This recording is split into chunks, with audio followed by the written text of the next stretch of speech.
mu minsi ishize twagiye tubona ubwo u Rwanda ndetse na Kongo cyangwa se Repubulika y'u Rwanda na Repubulika Iharanira Demokarasi ya Kongo byagiye bijya muri Qatar gusinya amasezerano y'amahoro, ariko kandi nyuma hakaza kuvugwa ko nubwo ayo masezerano yasinywe bitubahirijwe nk'uko byavuzwe cyangwa se nk'uko byasinywe. Ariko ku munsi w'ejo hashize tariki 27 Kamena 2025 habaye ibikorwa bikomeye cyane mu mateka y'ibihugu byombi, u Rwanda ndetse na Repubulika Iharanira Demokarasi ya Kongo. Nibwo hasinywe amasezerano y'amahoro yashyizweho umukono ku butumire bwa Donald Trump, akaba ari perezida wa Leta Zunze Ubumwe za Amerika. Ariko kandi uyu muperezida akaba ari umwe mu baperezida bashishikajwe no kuzana amahoro ku isi. Ni mu gihe hari abibaza niba aya masezerano agiye kuzana amateka mashya. Reka tuze turebere hamwe akantu ku kandi nuko byavuzwe ndetse nuko birakorwa. Uri kumwe na NP Entertainment, kandi subscribe kugira ngo tubane umunsi ku wundi.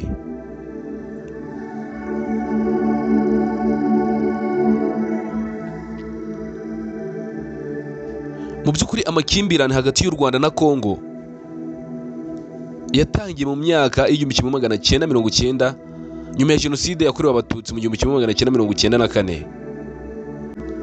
Imitwe nka FDLR yiganjemo abasize bakojeje jenoside yahungiye muri Kongo maze itangira gutera umutekano muke mu Rwanda, cyangwa se igashaka guteza umutekano muke ku Rwanda. Ni mu gihe u Rwanda narwo rwagiye ruvugwaho gukurikirana iyo mitwe ndetse rukaba rukekwa n'amahanga ko rushyigikira umutwe wa M23. Ibi bihugu byombi byagiye birebana ayingwe. Umupaka wa Goma na Rubavu wagiye ufungwa ndetse ugafungurwa kenshi. Intambara zagiye zica abantu benshi ndetse abandi bagahinduka impunzi.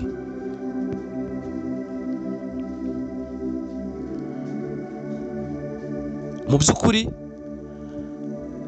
nubwo u Rwanda na Kongo byatangiye kera bitavuga rumwe, ariko nibura hari icyizere ko uyu munsi habonetse inkuru nziza ivuga ko amahoro agiye kuboneka, ndetse ayo mahoro akaba yarasinyweho n'umuyobozi wa Amerika Donald Trump kuwa 27 Kamena 2025. Aya masezerano akaba yarasinyiwe i Washington DC, ndetse aya masezerano nubwo bayasinye hagati y'igihugu cy'u Rwanda na Repubulika Iharanira Demokarasi ya Kongo, hari ibyo basinye cyangwa se hari icyo aya masezerano akubiyemo. Ikintu cya mbere kiri muri aya masezerano ni uguhagarika ibikorwa bya gisirikare hagati y'impande zombi. Ingingo ya kabiri ni ugushyiraho itsinda ry'akarere rigenzura iyubahirizwa ry'aya masezerano, bakareba niba amasezerano basinyanye cyangwa se ibyo bemeye bagomba kubikora.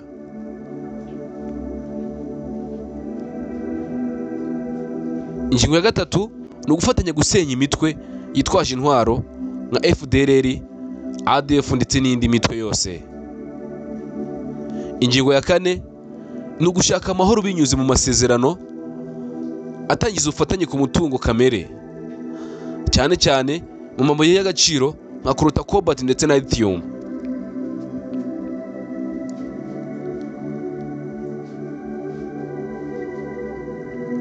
Mu by'ukuri aya masezerano Donald Trump ayasinyaho yabikoze nk'umuntu ushaka kuzana amahoro, ntabwo yabikoze nk'umuyobozi. Yagarutse ku ruhando mpuzamahanga nk'umuhuza w'amahoro, ariko se hari abantu benshi bafite ubwikeko cyangwa se bafite gukemanga bavuga ati se aya ni amahoro gusa Donald Trump ariko arazana, cyangwa se hari inyungu afite ku ruhande rwe cyangwa se ku bihugu by'i Burayi. Ibyo ni ibibazo biri kwibazwa n'abantu benshi, ariko mu by'ukuri ikiriho kiri kugaragara ni uko u Rwanda na Kongo umunsi w'ejo tariki 27 z'ukwa gatandatu 2025 basinye amasezerano agarura amahoro hagati y'ibi bihugu byombi. Mu by'ukuri nk'uko ubuyobozi bwa Amerika bivuga, hari inyungu nyinshi ku butunzi buva muri Kongo cyangwa se ku mabuye agaragara mu gihugu cya Kongo, ndetse ntabwo yirengagije ko no mu Rwanda hari amabuye aturukayo atuma hakorwa ibikoresho byinshi bikenewe ku isoko mpuzamahanga ku rwego rw'isi.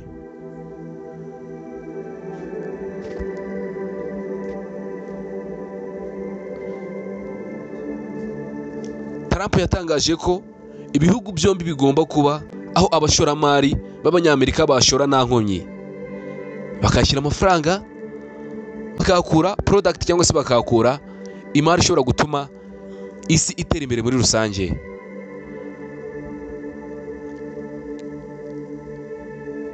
Ndetse nubwo Trump n'abaperezida b'ibihugu byombi bishimiye aya masezerano, hari impungenge nyinshi bamwe mu basesenguzi bavuga ko zishobora kugaragara cyangwa se zishobora kuzaboneka.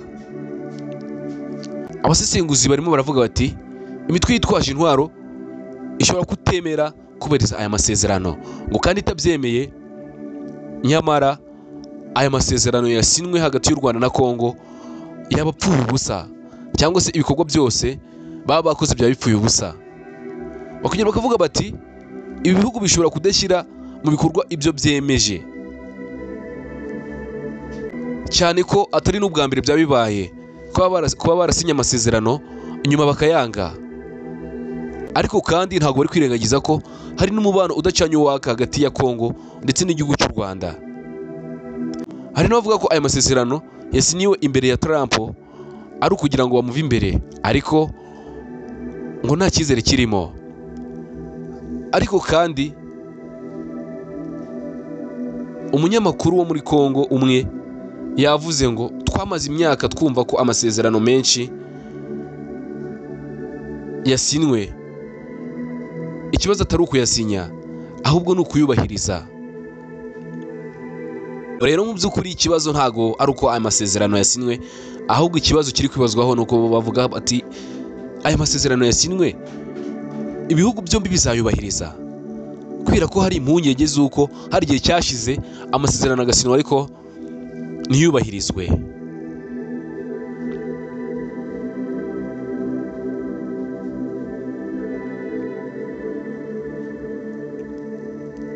Icyo nababwira ni iki, nubwo hari impungenge hari n'icyizere. Iyo amasezerano nk'aya ashyizwe ku rwego mpuzamahanga bikurura ubushake bwo gutera inkunga ndetse no gutanga umutekano.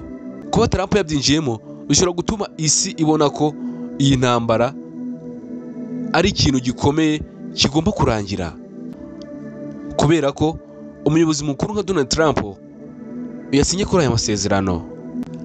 Icyakora amahoro ntazanwa n'abaperezida gusa, amahoro ashingira ku bushake bw'abaturage, kwishyira hamwe kw'abaturage, akarere ndetse no kureka inzika, bityo amahoro agasakara mu gihugu ndetse n'imibanire myiza ikiyongera. Aya masezerano aratanga icyizere cyane,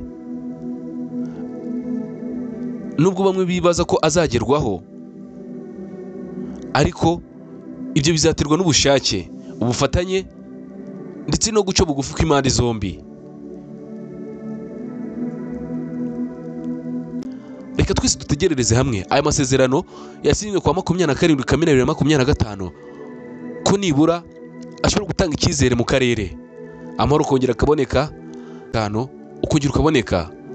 Kanda subscribe kugira ngo tujye tubana umunsi ku wundi, akantu ku kandi tugakurikirane kugira ngo tumenye iyo ibintu byerekeza. Ibiganiro nk'ibi nakagaruka. Ciao ciao, murakoze cyane.